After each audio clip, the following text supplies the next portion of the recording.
A new app allows homeowners, especially those with popular doorbell cameras, to keep a closer eye on what's going on in the neighborhood, especially when it comes to crime. And in Kalamazoo, police are joining the app. 24-hour News 8's Joe LaFergie has our story from Kalamazoo.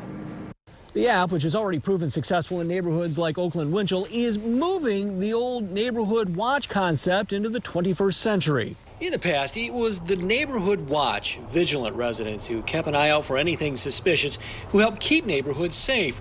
But times have changed. That was our challenge, is to try to set up an old school neighborhood watch. There was apprehension, there was suspicion, there was just a lack of knowledge of how it could work. Oakland Winchell Neighborhood Association President Peter Kushner says it's not a matter of residents not wanting to get involved. I think people still want to help their neighbors. I see it all the time, but I see it on neighborhood Facebook pages. I see it through emails. I see it through the way that we text and communicate with each other. So the Oakland Winchell neighborhood has turned to doorbell camera maker Ring's new app as one possible solution.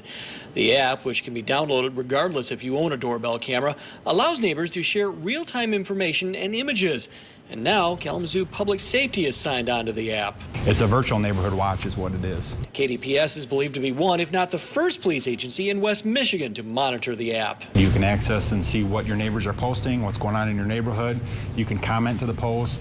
And again, as law enforcement, we have access to that. We can see what's going on. And it's already paid off. The feed that captured the image of this porch pirate led to their arrest the same day it happened. Got a good picture of the suspect there. KDPS can also use the app to send out important public safety messages to users.